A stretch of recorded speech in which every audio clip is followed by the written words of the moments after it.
Malam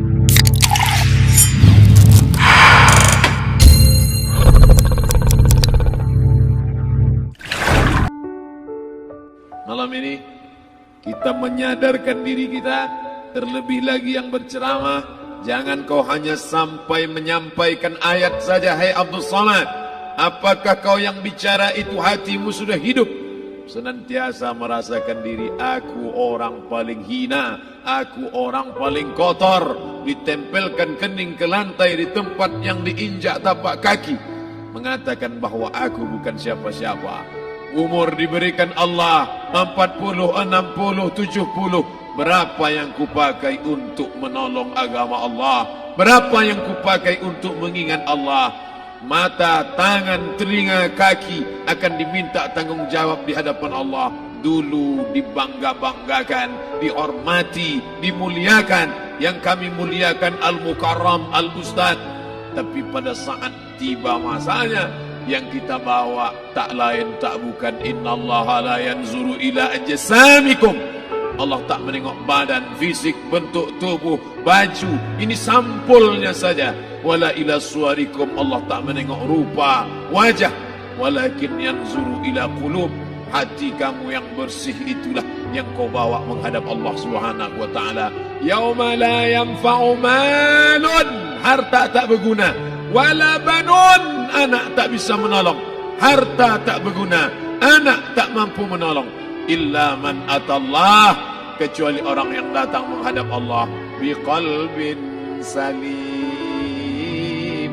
dengan hati yang bersih, hati yang tulus, hati yang memercikkan cahaya iman, hati yang bersih dari hasad, busuk hati, sum'ah, riya, takabbur. Itulah yang menolong di hadapan Allah Subhanahu wa taala. Apa kata Imam Ali radhiyallahu an? An-nasu niyam. Semua manusia waktu hidup itu tidur. Bapak tidur, ibu tidur, saya tidur. Semua orang waktu hidup itu tidur. Falamma matu, ketika dia mati, disitulah dia baru terjaga dari tidur panjang. Saat Israel mencabut nyawa, ditarikkan adalah satu centapan yang kuat. Disitulah kita baru terjaga dari tidur panjang. Betapa aku meninggalkan salat, betapa aku tak berzakat, betapa dulu kekuasaan. Aku lulus umur 30, pensiun 58, 28 tahun, apapun tak pernah kubuat untuk agama. Sibuk membesarkan anak, sibuk mengurus warisan. Anak pun tak ingat dengan kita, karena kita lupa menanamkan pendidikan agama di dalam otak kepalanya. Harta yang banyak tak sempat menolong agama Allah. Anak tunggal semata wayang tak sempat dididik agama. Istri meninggalkan dalam keadaan stres susah hatinya, karena dia tak diajarkan sabar menerima ridha ketetapan takdir Allah. Dan paling celaka, tak pernah anggota tubuh ini dipakai untuk berzikir, muhasabah, mengingat Allah. Tak pernah mata dipakai menengok Quran, kitab suci Allah. Tak pernah dipakai hati merenung sejenak, apa yang akan kubawa mati menghadap Allah Subhanahu wa taala. Abdul Samad dari dalam tanah naik ke atas tanah, ceramah, masuk balik ke dalam tanah. Yang kau bawa apa? Baju koko tinggal, peci tinggal, pakaian kehormatan tinggal. Yang kau bawa kain tidak berjahit, disobek, kerak. Itu yang akan menyampul kulitmu, yang selama ini kau dimandikan, dibersihkan oleh ibumu dulu 60 tahun yang lalu. Sampai masanya kau lupa kapan kau dimandikan dulu.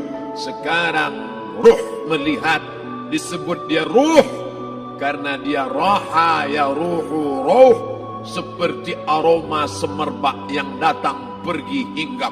Ruh sampai masanya dia datang masuk ke dalam jasad. Ruh sampai masanya dia pergi meninggalkan jasad. Malam ini dimuliakan Al-Mukarram Haji Abdul Samad LCMA. Kenapa Abdul Samad ini dimuliakan? Karena ruh hinggap sejenak sebentar, sampai masanya besok pagi dia ruh keluar dari dalam tubuh ini. Anak yang katanya ayahku sayang, istri katanya kaulah abang, sampai masanya mereka tak lagi mau mendekat.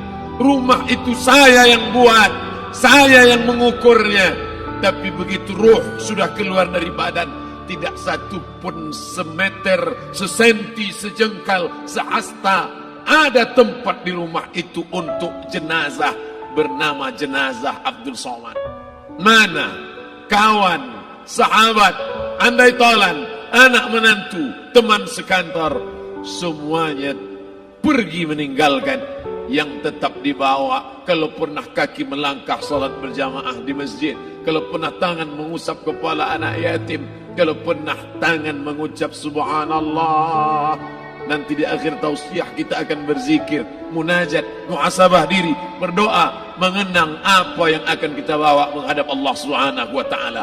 Datang malaikat membawa kain kafan dari cahaya, akan menyambut ruh yang mulia. Hadis riwayat Ahmad bin Ambal dalam kitab Al-Musnad, turun malaikat berlomba-lomba membawa kain putih dari cahaya, menunggu ruh akan keluar. Ruh menetes seperti embun di ujung daun. Daun tidak bergoyang, ranting tidak patah. Ruh menetes pelan turun ke dalam kain kafan, dibawa malaikat ke pintu langit. Tak sabar mereka menyambut, inikah dia yang selama ini berjamaah? Berapa banyak yang masyhur terkenal di bumi, malaikat tak mengenal dia. Ini ruh siapa? Tapi ini bukan LCMA, dia bukan ustaz, dia bukan ulama, tapi imannya dalam, kekuasaan dipakai menolong agama Allah. Ruhnya keluar di bawah, semua malaikat mengucapkan salam. Inilah orang yang selama ini kami tunggu-tunggu, catatannya sudah lama. Setiap pagi petang malaikat subuh membawa catatan namanya, malaikat malam membawa catatan namanya. Kami merindukannya. Begitu orang-orang yang masyhur di langit tapi tak dikenal makhluk bumi. Tapi ada sebaliknya, yang rohnya disentapkan, ditarik malaikat dengan begitu tarikan yang sangat kuat. Nabi bertanya saat Isra Mi'raj kepada mereka yang sudah mati ribuan tahun yang lalu, apa yang kalian rasakan? Yang satu mengatakan seperti tebasan pedang di tempat yang sama beratus kali. Yang satu mengatakan seperti kambing yang dikuliti hidup-hidup. Yang satu mengatakan seperti mata kail pancing ditarik dari kulit yang basah. Maka kita berdoa setiap selesai salat, Allahumma hawwin alaina, ringankan kami ya Allah, fi sakaratil maut, di saat sakaratul maut yang amat sangat menyakitkan itu, di saat malam pertama di tempat yang gelap, di tempat yang tak pernah diimpikan oleh orang, tapi kita tetap melewati dan merasakannya. Perlahan-lahan cacing tanah, ular-ulat kalajengking akan menggerogoti kulit yang selama ini dimandikan, selama ini dipakaikan sampo yang mahal, selama ini dioleskan pelembab yang lembut. Tapi ternyata sebelum roh keluar jasad, setelah keluar, dia hanya akan menjadi santapan cacing tanah, hancur berkeping hari demi hari. Yang pertama kali membusuk adalah mata, karena dia berisi cairan. Cairan ini mengering, busuk dan berlubang. Lalu kemudian usus sebulan di dalam tanah, mulai dia menggelembung masuk angin dan dia meletus pecah. Cacing-cacing tanah mulai datang menggerogoti, memakan. Habis, siap tak siap, suka tak suka, kau akan didatangkan. Apa yang akan ditanya oleh Allah? Perbuatanmu, amalmu. Faman ya'mal mithqala dzarratin khairan yarah. Sebesar biji sawi, sebesar ujung rambut, kau aniaya orang, kau makan titik puluh keringatnya. U'tul ajira ajrahu, berikan upah pekerjamu. Gaji tukang panenmu, gaji tukang cuci setrikamu, kau makan, kau tahan 3 bulan. Dia tak menuntut, dia senyum, dia hanya mampu mengadu kepada Allah. Tapi titik peluhnya yang keringatnya, air matanya akan kau balas di hadapan Allah Subhanahu wa taala. Di saat itu tak ada siapa bisa menolong. Hari ini uangmu banyak, kau bayar pengacara handal 1 jam 100 juta, bebas tanpa syarat. Tapi di hadapan Allah semua akan bersaksi. Al-yawma nakhtimu ala, lidah yang selama ini pandai bicara dikunci, ditutup Allah Ta'ala yang akan bicara. Wa tukallimuna aydihim wa tashhadu arjuluhum kaki akan bersaksi, tangan akan bicara bima kanu yaksibun, yang pernah dilakukan di masa yang lalu. Mata melihat seolah-olah nyata perbuatan itu pernah dilakukan dulu. Kita lupa, kita tak ingat, tapi catatan malaikat terlalu terang benderang. Wa in kullun lamma jami'ul ladaina muhdarun. Catatan dibaca sampai-sampai orang itu tak percaya. Ma li hadzal kitab, kenapa buku catatan saya ini la yughadiru saghiratan, yang kecil-kecil, wala kabiratan, yang besar-besar, ahsaha, semua tercatat dalam buku catatan yang nyata. Dalam surat Al-Isra apa kata Allah? Iqra. Hari ini kalau dikatakan Iqra, baca Quran, Iqra, baca Yasin. Malam Jumat Iqra, baca surat Al-Kahfi.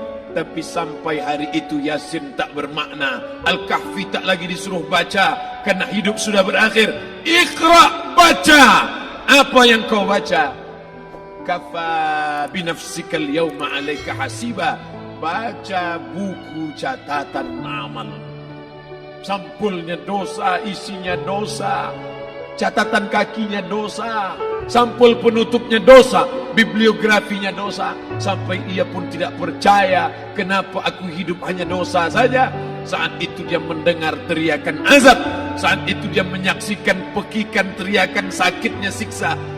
Rabbana, ya Tuhan kami, farji'na, balikkan lagi kami ke dunia. Rabbana, ya Tuhan kami, absarna, mata kami sudah melihat azab, wa sami'na, telinga kami sudah mendengar sakitnya pekikan teriakan jeritan. Farji'na, balikkan lagi kami ke dunia. Na'mal salihan, kami ingin amal saleh, kami ingin bantu masjid, kami ingin sekolahkan anak yatim, kami ingin muliakan fakir miskin, kami ingin bantu panti jompo. Farji'na, balikkan lagi kami dunia. Kami ingin salat tahajud, kami ingin tahiyatul masjid, kami ingin puasa sunat. Saat itu penyesalan tak lagi berguna. Na'mal salihan, kami ingin amal saleh. Andai kau beri kami tenggat waktu ya Allah, laula akhartani, kalau kau beri aku waktu, ila ajalin qarib, aku tak minta hidup 1000 tahun, ila ajalin qarib, sebentar saja kau hidupkan aku ya Allah. Di situ orang baru tahu apa yang pernah dilakukan dulu, yang di masa lalu. Tak ada cara lain kecuali malam ini kita bertaubat, taubat nasuha, mandi, solat sunat taubat. Ma min muslimin yuznibu zamban, ada orang silap, khilaf, buat dosa, salah. Siapa yang tak pernah salah? Sedangkan datuk moyang kita Adam pun salah, tapi dia mengetahui, sadar salahnya. Dia berdoa, Rabbana zalamna anfusana, kami sudah menzalimi diri kami. Wa illam taghfir lana, kalau kau tidak mengampuni kami, wa tarhamna, kalau kau tidak merahmati kami, lanakunanna minal khasirin, kami termasuk orang yang rugi ya Allah. Maka malam ini kita bermunajat kepada Allah, berdoa, mengenang masa lalu, bergelimang dosa, besok tak akan kita ulang. Kita minta ampun kepada Allah Subhanahu wa taala.